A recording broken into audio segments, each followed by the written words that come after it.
I was watching some Nirvana VH1 interview and I saw Kurt Cobain with a Daniel Johnston shirt on.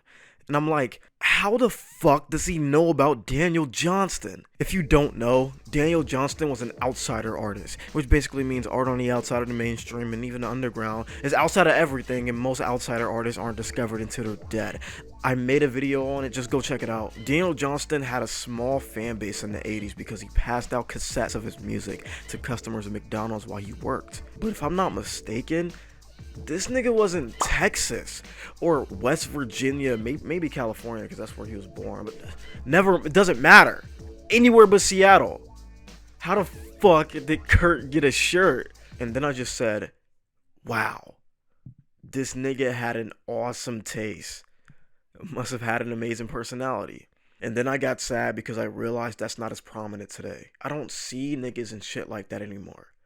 I don't see niggas and shit I've never seen before. As soon as I saw bitches in school wearing these shirts, I knew it was all downhill for my hope of different personalities. That's all I want. Different personalities.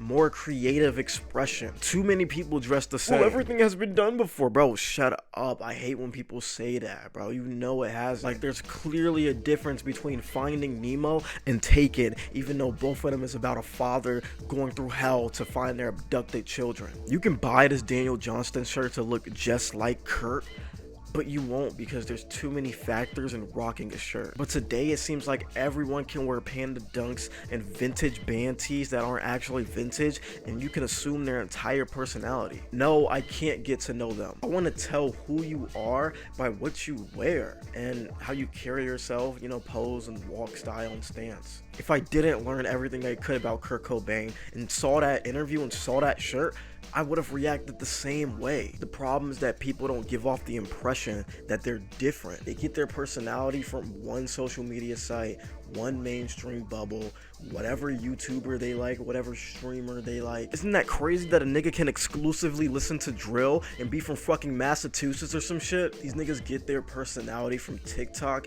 and the algorithm is so tailored to whatever you like that you never gotta step outside of your comfort zone of shit you grew up with, or that's easily accessible, catchy, earwormy tunes. You know what's crazy? I was hyping the fuck out of Steve Lacy's album after Mercury came out, and my friend was like, nah, I'm not fucking with it. I'm not gonna listen to it. That shit's ass. Who? 2 weeks later, this nigga singing.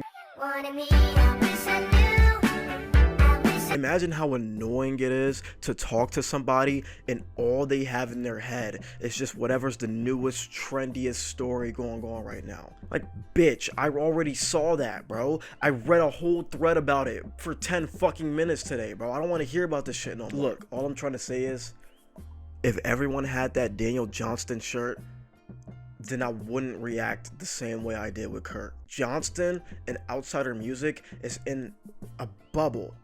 A hard to find bubble. You can step foot in that bubble and explore a myriad of new shit you've never seen or heard before, or you can wait until somebody famous does it. This, along with other reasons, has led me to using social media not as much. I want to explore cool bubbles that I can never find in the mainstream. I want to find cool shit that the algorithm won't push to me.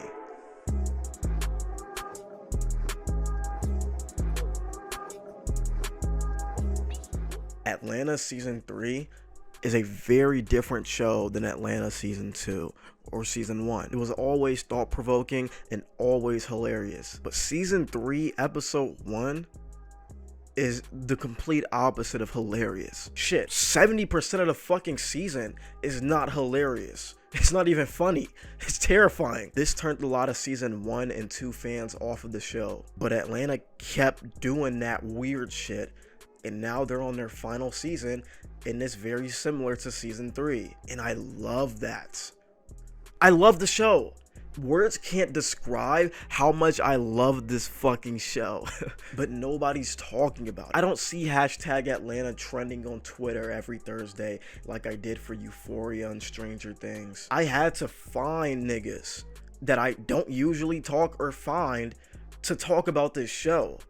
I had to go to different bubbles and explore different shit to find people that likes this show. I had to find new niggas from bubbles I've never been to before just to rave about this show.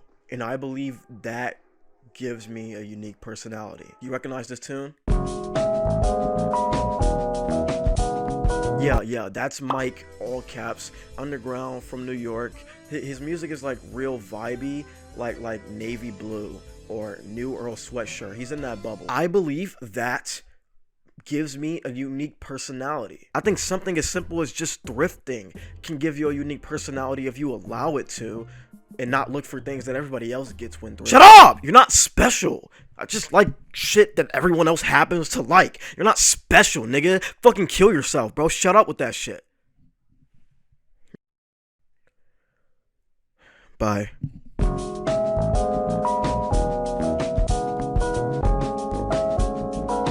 What bubbles are you exploring right now? Could you please tell me in the comments? Like, I know everybody does this, but like, I really want to know because I'm trying to get into some shit, bro. I just saw Pearl. Fucking amazing, bro. I don't even watch horror movies, but that shit was awesome. So now I might just watch a bunch of horror movies. So like, what shit are you into? Tell me. Just let me know.